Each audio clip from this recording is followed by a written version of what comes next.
Mi nombre es Mario Ríos Vela y tuve la oportunidad de jefaturar por escalera desde el año 2007 hasta el año 2014. Mi nombre es César Bardales Pizarro. Yo soy el jefe del área de conservación regional Cordillera Escalera. Ocupo el cargo desde el 25 de noviembre del 2024. Bueno, mi nombre es Marta del Castillo Morey. Me involucré en esta institución que es CEDISA, que es una ONG. Es que por los años 80 más o menos hubo toda una corriente en Perú de los famosos hotspots de alta biodiversidad y fragilidad ecosistémica. Entonces empezaron a hacer estudios en el Perú, ¿no? Y en ellas determinaron ciertos espacios geográficos que deberían ser protegidos. Entre ellos se mencionó Cerro Escalera o Cordillera Escalera, ¿no? Más o menos unas 100.000 hectáreas por ahí para protegerla, ¿no? Pero por los años 2000, 2002, por ahí más o menos. El año 2000. Es CEDISA, obviamente, quién es esta ONG, quién comienza a impulsar la creación de esta área, ¿no? CEDISA inicia el estudio justificatorio para el establecimiento de un área natural protegida. CEDISA es la ONG que ha realizado todos los estudios justificatorios para la creación del área de conservación regional Cordillera Escalera. Porque ahí hay todo un proceso y varios procedimientos que se tienen que seguir a nivel del Estado y que exige, según la ley de áreas naturales protegidas, exige cosas que se debe hacer antes de la creación de un área. Entonces nosotros somos los que dimos, digamos, todo el soporte para la creación. 2003 por ahí empezó a hacer un poco más de fuerza, ¿no? Tuvimos varios proyectos pequeños financiados por la cooperación finlandesa. Nos ha apoyado con muchos proyectos pequeñitos de $10,000, $15,000, pero que nosotros empalmábamos y así logramos hacer todo el proceso para la creación del área, incluyendo la consulta a las comunidades locales, sean indígenas o no indígenas, porque se hizo todo ese proceso porque nos exige eso la ley de áreas naturales protegidas. En ese momento, para crear las áreas protegidas, en este caso la ACR, había un sinnúmero de pautas que te daba el INRENA, porque ese tiempo no había CERNAM, era INRENA, Instituto Nacional de Recursos Naturales, que era el ente rector en temas de agua, de bosque y áreas protegidas, ¿no? Entonces, ellos tenían varios pasos. Uno era delimitar el área. Si había superposición de comunidades nativas tituladas, se excluían. Es por eso que Cordillera Escalera tiene una forma muy especial en la zona norte. Huamanguasi inició sus actividades de acompañamiento el año 2002. Y ese año estaban, por el tema de la creación del ACR, ya se habían iniciado talleres, más que de información, eran talleres con comunidades nativas. Yo participé en un par de ellos, pero era como sacar un inventario de qué especies había en el área. Entonces, de hecho, se escucharon muchas versiones, testimonios de qué especies predominaban en el área. Entonces, ahí cuando ya se empieza a hacer las primeras investigaciones, el gobierno nacional ya no tenía dinero para dar a otra área. Por eso es que dice, bueno, si San Martín tiene la iniciativa de crear otra área, en este caso ya sería un área de conservación regional. A nivel del Perú existen áreas naturales protegidas que son administradas por el gobierno peruano. Pero en este caso, en el 2002, ya se dice que sea la primera área de carácter regional en el Perú. Y es así que el 2005 se crea Cordillera Escalera. Hay una publicación en el peruano que es un journal, un periódico oficial, ¿no? Donde se publican las leyes. Y ahí es donde se sale la norma de creación de Cordillera Escalera. Pero yo estaba muy confuso porque no había una información clara. En ese entonces, si bien cierto, se hablaba pues de posibilidad de crear este tema de una reserva, una área de conservación, pero creo que fue un momento de que la gente, digamos, a entender, ¿no? Pero ahora pensándolo, ¿no? No había mucha información respecto a los derechos de pueblos o de comunidades nativas, ¿no? Mi nombre es Marisol García Pagüeño, soy presidenta de la Federación de Pueblos Indígenas Quechua Chasuta Amazonía. Todo en la región San Martín, en sí todo, ¿no? El planeta Tierra siempre ha estado distribuido por posesión indígenas. Hoy en día han vulnerado nuestros derechos. El Estado, llegando a prohibirnos que no debemos entrar a esa área, peor ya para tocarlo. De cómo podemos sustentar nuestras necesidades familiares cuando ellos nos llegan a prohibir. Las naturales protegidas, como es el ACR, Cerro Escalera, han violentado nuestros derechos como pueblos indígenas. El Estado peruano, al ratificar y firmar el convenio 169 de la OIT, tenía que asumir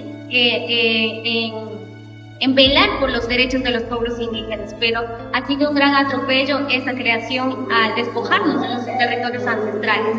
Ancestralmente nosotros teníamos 5.144 hectáreas, 5.144. Pero en la actualidad, y ya por la lucha de las comunidades nativas, el gobierno a nivel de la Dirección Regional de Agricultura nos titula 280 hectáreas. El tema es de las 280 hectáreas que nos titulan con una sola área en áreas agropecuarias. 50 familias que vivimos, puedes trabajar en un hectárea totalmente. No se ajusta a la realidad. Nos creíamos dueños del territorio. Nos íbamos a los paseaderos porque es de nosotros, ¿no? Y entonces muchas veces nosotros nos íbamos a casar hasta la peonada, para sostener a la familia, ¿no? Y cuando ya estaba se afiliaba al ACR, pero sin consentimiento de las comunidades, sin una consulta, sin venir a decir que nosotros vamos a articular en nombre de la región, ¿no? Entonces, donde nos da la sorpresa, cuando ya entraron los guardaparques. Entonces, cuando entran los guardaparques, ya no nos dejan ir a los paseaderos. Estamos dolidos, preocupados los que estamos al frente, liderando. Hasta ahora no entendemos lo protegen de quién, ¿no?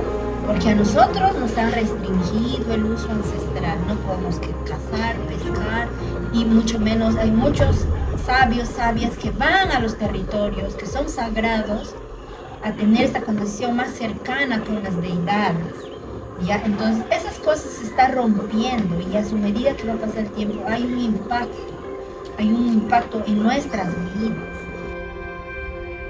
No, en el año 1996, 1997, 1998, hasta casi el año 2000, hubo un fuerte proceso de titulación de comunidades nativas. En 2000 se titularon comunidades nativas y otras no quisieron titularse. No les interesaba. Querían ser centros poblados porque tenían otros beneficios. Pero de facto había comunidades nativas. El titulado le dice al que no tiene título: si ustedes se hubiesen titulado, Cordillera quizás ni hubiese tenido la importancia de ser creado, porque ya hubiesen sido territorios a favor de comunidades nativas. Entonces, ahí parte un poco la mala interpretación de la ley. Y así empezamos una lucha, una batalla campal sin fin, porque nosotros, a pesar de que nos hayan titulado, nos hayan dejado pequeñas áreas de amortiguamiento, de 100 hectáreas, 120, o sea, no podemos nosotros sobrevivir con esa pequeña área. ¿Y cómo un pueblo, una comunidad puede tener 120 hectáreas? Eso no entendemos su lógica, ¿no? Su razón. El derecho constitucional al agua y a vivir en un ambiente sano y saludable. Ese es uno de nuestros derechos que está en la Constitución política. Creo que es el primero. El asunto y nos separa más en el lugar de unirnos, porque lo que aquí queremos es que toda la población, independientemente de sus orígenes étnicos, estemos unidos por la conservación de esa área que nos da de tomar aguas. Y aquí algo muy puntual. En la selva, la relación agua-bosque es innegable. Si hay bosque, hay agua. Está bien que sigan manteniendo su cultura, todo, pero con esta conciencia ambiental, por lo menos de esta área que es vital para más de 40.000 habitantes. No son solamente los habitantes de las comunidades indígenas que dependen del área, sí. Son más de 40.000 que dependemos no de la fauna, pero sí del agua, porque es el banco de agua que nos abastece a Tarapoto, Morales, Banda, Lamas, Juan Guerra.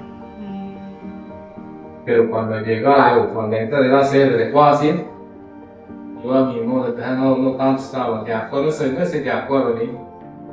Ahora, ¿cuál va a ser también la idea ni? ¿Cuál es el objetivo, digo? O sea, ¿cuál es la finalidad que ellos? Pero lamentablemente el país peruano es así, que existe pues la desigualdad. No todos tenemos la misma iniciativa, el mismo pensar, el mismo sentir. Existe pues la ambición, la gente que quiere más. Y esa es la conmoción de que hoy en día existe. La comunidad ha existido más de 300 años atrás, ya incluso. La gran mayoría de gente que está sentada en los años antiguos son gente muy dura, ¿no? Que todos han salido casi de Lamas, ¿ah? Porque del agua salía acá a Chazuta a pescar, acá por el Tiraco a cazar, por acá por la Minesal a llevar. Entonces ellos empezaron a ir por todo el territorio, andando en busca de caza, de comida y de pesca, y se iban quedando formando pueblos. El mapa de San Martín existía antes que se cree el área de conservación regional. Todos son pueblos originarios. Todos son pueblos originarios, ¿no? Entonces, pero cuando se crean el área de conservación regional, el ACR, justamente ellos se han creado, han concesionado sin consulta de la comunidad. Es que en el Perú existe un mecanismo que se llama consulta previa. Si no hubiésemos cumplido con ese requisito, simplemente el área no se creaba. Porque uno de los requisitos que dice la ley es que tienen que ser consultadas. Una cosa es tener la ley. Para implementar una ley en el sistema peruano, tú tienes que tener el reglamento de la ley. Y hay que recordar que en esa época no existía la ley de consulta previa. La ley es del 2011. Porque la ley de consulta previa se aprueba el 2011 y el área se crea el 2005. Entonces, ¿cuándo se creó Cordillera Escalera? 2005. En ese año no había ley de consulta previa. Entonces, la única forma era haciendo talleres. El proceso de consulta es muy distinto a lo que puede ser un taller de información o de capacitación. El proceso de consulta tiene su propio mecanismo, su propio procedimiento. Cosa que los de CEDISA, quienes han armado todo esto, lo hacen pasar como un proceso de consulta, cual es falso. Y yo sí recuerdo bien que se hicieron talleres en cada una de las comunidades que están alrededor y que estaban en ese momento ya dentro del área. Para realizar el estudio justificatorio, se visitó a toditos. A todos se les fue a ver. A todos se les consultó. A todos firmaron diciendo que están de acuerdo. Y se hizo una zonificación especial para ellos. Para que sigan usando esas tierras como lo venían usando desde antes, etc. Pero se ha consultado a través de estos talleres participativos a todas las comunidades que están alrededor del área. Entonces, se habrán hecho pues talleres de información, talleres de recojo, pero también vemos de que ha habido un aprovechamiento ahí de la falta de conocimiento de los pueblos que no están constituidos como tal, en general, como dice esta situación, sobre el territorio de muchos pueblos se constituye un área de administración.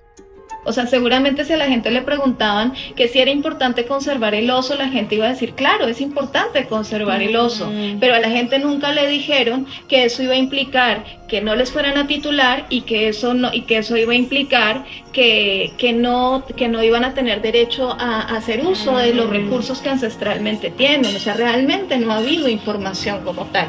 O sea, si a todos nos preguntan, queremos conservar, todos vamos a responder que sí. Las comunidades nativas que les interesa mantener su bosque también van a decir que sí. Pero no ha sido suficiente la información porque luego cuando vinieron los limitantes la gente no sabía que eso les iba a limitar el uso, que no iban a poder, que no se les iba a reconocer el territorio. El único recurso que nos queda es el bosque. Un bosque. No hay otro más. Los ríos, plantas.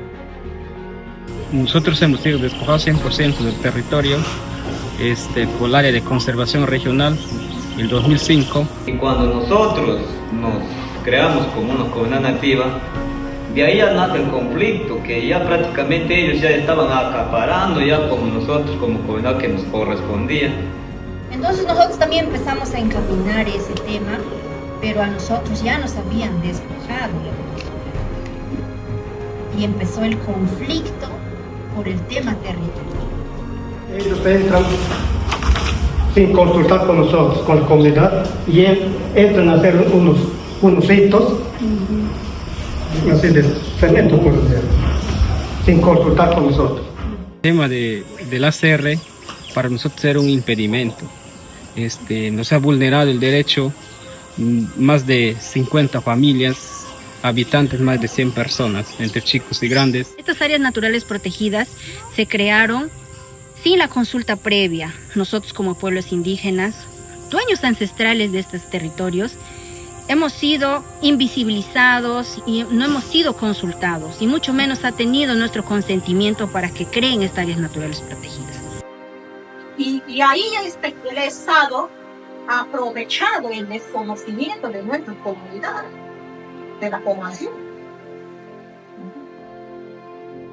Y como aquí tenemos los dos intereses, el Estado sistemáticamente nos ha acaparado, nos ha desalojado, nos ha discriminado. Y qué es lo que plantean igual las federaciones, es reconocer el racismo institucional histórico que ha generado todo esto, porque por un lado ha habido todo un abandono, toda una desprotección, y luego llega el Estado y dice esto es mío, esto ya no es tuyo, ¿no? Y no me importa lo que pase contigo. Entonces, claro que es un mecanismo de despojo, y no es un mecanismo de despojo aquí en San Martín, de hecho un mecanismo comprobado de despojo que se viene utilizando y planteando en el resto del mundo para decir ahora esto es mío y como que salga todo lo que me sobra, que por lo general es gente. Nuestra mayor preocupación es que estas comunidades tengan sus territorios. Tengan territorios, porque es el único ente que van a tener. Y ahí pues tenemos que seguir dándonos la pelea de reconocer los derechos de quienes han vivido siempre aquí, ¿no? Según sus formas de administrar, de gestionar el ACR, es que nosotros tenemos que pedirle permiso al Lara. Tenemos que pedir a los custodios forestales que ahora han sacado como una forma también de restringir nuestro uso. Si nosotros queremos hacer de repente un canasto, hay que pedirle permiso. Y esas cosas nosotros sentimos que atentan contra nuestra libre determinación. Porque yo a ellos no les restringo de cómo van a usar sus chacras, sus casas, porque ellos tienen que restringirnos a nosotros. Y hoy en día, y obviamente generan tanto miedo en las comunidades diciendo que si entras, te vamos a demandar y te vas a ir a la cárcel, y cómo le vas a dejar a tu familia, y empieza un tema psicológico. Prácticamente para ellos nosotros somos una piedra en el camino, de repente y nosotros siempre les hemos preguntado, ¿y nuestros derechos dónde pues quedan? Porque es claro, o sea, un área natural protegida es muy importante, pero no puede ser por encima de los derechos humanos. Eso es lo que nosotros, o sea, a nosotros por ellos nos erradicarían como para no molestar. Ellos trabajan un concepto de que las áreas naturales protegidas deben ser sin la presencia humana. A nosotros nos ven como un estorbo, que como que uy, ustedes son los malos. Entonces, pero es al revés. Nosotros seguimos conservando este territorio. El ACR entró acá pues a esta jurisdicción con la finalidad de conservar la naturaleza, ¿no?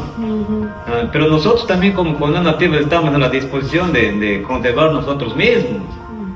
Si bien es cierto, nosotros estamos y somos los defensores de las formas de vida, de la biodiversidad que hay en este territorio, pero no compartimos que se promueva la creación de áreas naturales protegidas vulnerando derechos, que nos despojen y nos destierren de nuestra casa, y que no se respete nuestra libre determinación.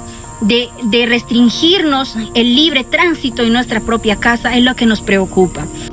Yo considero y es en gran medida que no es solamente el territorio físico que está en cuestión, sino es el territorio mental, cómo vamos entendiendo el territorio.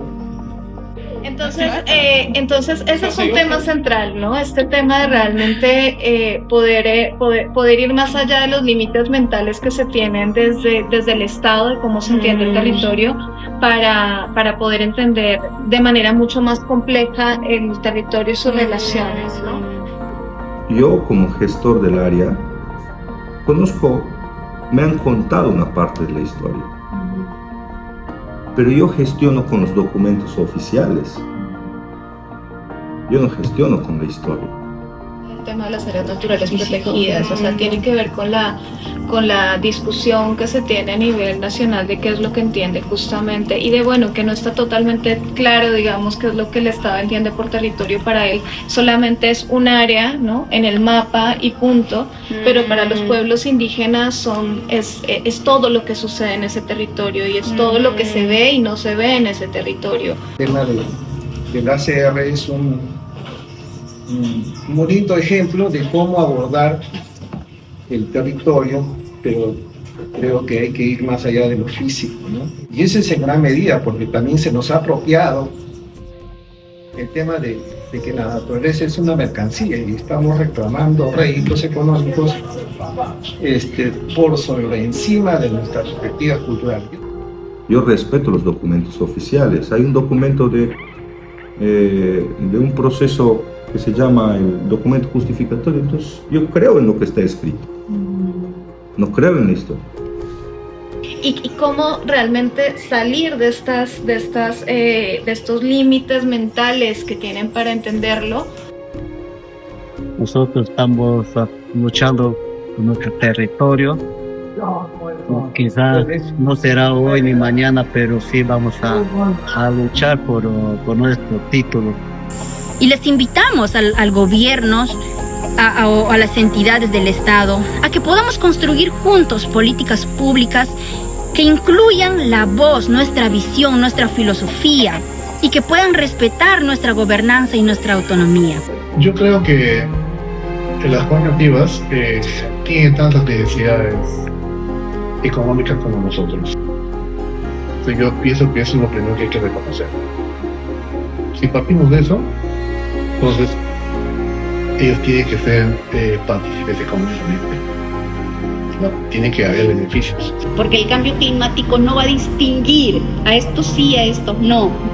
Y contra esos efectos deberíamos estar pensando cómo nos preparamos como especie humana para poder salir lo mejor o lo menos afectados posible.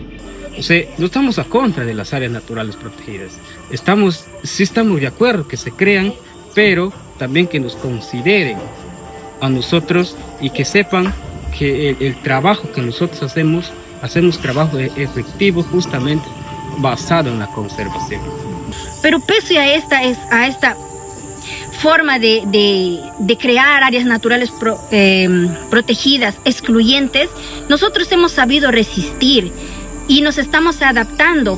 Pese a los impactos del cambio climático, estamos aquí como defensores de la vida, invocando a su humanidad. Porque de que podemos, sí podemos hacerlo. Dejando de lado estas divergencias que no existen. Para mí no existen esas divergencias. Si empezamos a mirar al enemigo real, otra sería la historia, ¿no? Y quizás eso nos haga falta a nosotros que somos parte de la sociedad civil, que somos parte del comité de gestión, quizás nos falte salir un poco más a las comunidades locales, a conversar, a dialogar, a reflexionar sobre todo lo que se nos viene como especie humana y que más vale que nos encuentre unidos que distanciados. Y que tomemos decisiones para realmente garantizar la supervivencia de las futuras generaciones. El diálogo es la base fundamentalmente del ser humano. Sin el diálogo no hay nada. La total apertura del diálogo también tenemos con las comunidades nativas. Y no solamente con las comunidades nativas, con todos. Bienvenidos sean siempre acá a conversar. O si me llaman, me voy a conversar en sus comunidades sin ningún problema para explicarles todo lo que les estoy explicando. Solo entendiéndonos como seres humanos vamos a poder hablar de un futuro, de un mañana. Y podamos entender que no se puede seguir impactando en las vidas de los pueblos indígenas, excluyéndoles de un derecho que nos corresponde porque nuestros ancestros nos han heredado. No solo el territorio, sino ese conocimiento que nos ha permitido mantener en vida millones de biodiversidad, extensiones de territorio. Es en nosotros que debemos mantenerlo esto como una forma de resistencia y seguir viva nuestro pueblo indígena y honrando a nuestros ancestros que no se han dejado este legado. Entonces, solo trabajando juntos vamos a poder defender esa biodiversidad, esas cuencas de agua que son maravillosas y que no se atente o no se vulnere también los espacios de nuestras deidades que cumplen una función muy importante en nuestra vida espiritual. Esos son los que nos dan fortaleza. Que hoy en día prácticamente la Amazonía peruana es justamente por los pueblos indígenas. No es por las áreas naturales protegidas, no es por el Parque Nacional, no es por el área de conservación regional, es producto de trabajo, sacrificio y esfuerzo de los pueblos indígenas de las comunidades nativas. Construyamos juntos, porque los pueblos indígenas, el pueblo quichua, nos autodeterminamos bosque, somos bosque y les invitamos a la unificación por un futuro.